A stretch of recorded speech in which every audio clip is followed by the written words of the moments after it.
Live from the Carl Chevrolet Studios in West Des Moines, this is Iowa Live. Well, it's a blustery Thursday. Hi, everyone. I'm Terry Rich, standing in for Lou this weekend. You know what? Around the holidays are all these happy stories and things and memories we remember. But, of course, some deal with sadness. And we're going to bring in Dr. Jeff Stein with the Iowa Almanac. Jeff, you're going to tell us a little bit about a story that's a rather sad one, but true sacrifice and also, I'd say, the true Iowa spirit. That's absolutely right. Good morning, Terry. Good morning, everyone.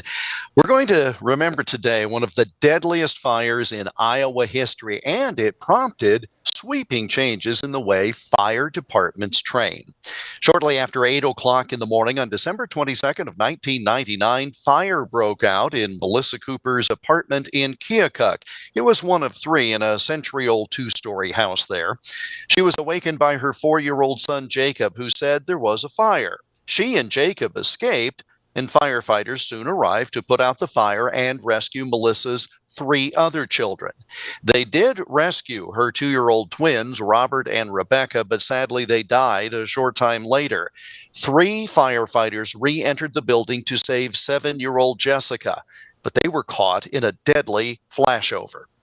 The body of one of the firefighters was found on the first floor of the building. The bodies of the other 2 were found on the second floor, and one of them had little Jessica in his arms. That fire that killed 3 children and 3 firefighters was caused by food left on a kitchen stove. In its 120-year history to that point, the Keokuk Fire Department had never experienced a line-of-duty death. Then 3 of the department's 19 full-time members died in a single morning: Dave McNally, Jason Bidding, and Nate Tuck. Now, that fire was used in nationwide training for other departments in hopes that lessons learned from the Iowa tragedy could save other lives. But despite training, their instincts and best efforts, 6 lives, those of 3 firefighters and 3 children, lost in Keokuk, Terry, on this date in 1999. Jeff, I think you mentioned this, but it seems like even to training today, a quarter century later, people are still using this incident to learn. You know, they did at the immediate aftermath, but I was surprised to learn earlier this week, to your point, they still are using this, the diagrams of the house, et cetera, to try to save lives going forward. And I also seems like in today with the weather conditions and all the craziness that's happening outside, I would imagine their firefighters are giving lots of tips on what to do and what not to do in this crazy cold weather.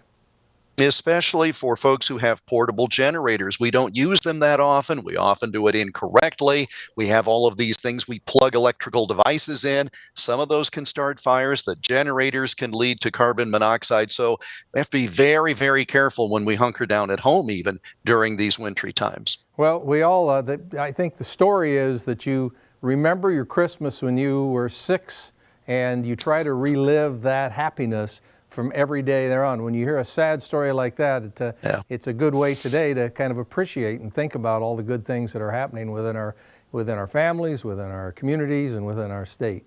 So thank you so much today, Jeff. You got big plans for the holidays? My big plan is to go out in 31 below wind chill and shovel a little bit now, take it a little easy, a little at a time. And other than that, just to be grateful, Terry. Yeah, absolutely. Well, watch the heart, I guess. That's it. That's it. Well, have a good holiday. I sure wish you would have been my history professor when I went to college, because I'm telling you, I never enjoyed history till I hear you tell it in a good way. So thank you very much. It's a little compliment for you here for Christmas. You're very kind, Terry. Merry Christmas to you and everyone. Thanks, Jeff Stein with the Iowa Almanac. And you can find out more with the Iowa Almanac at iowaalmanac.com. A lot of good information there. Be sure to check it out.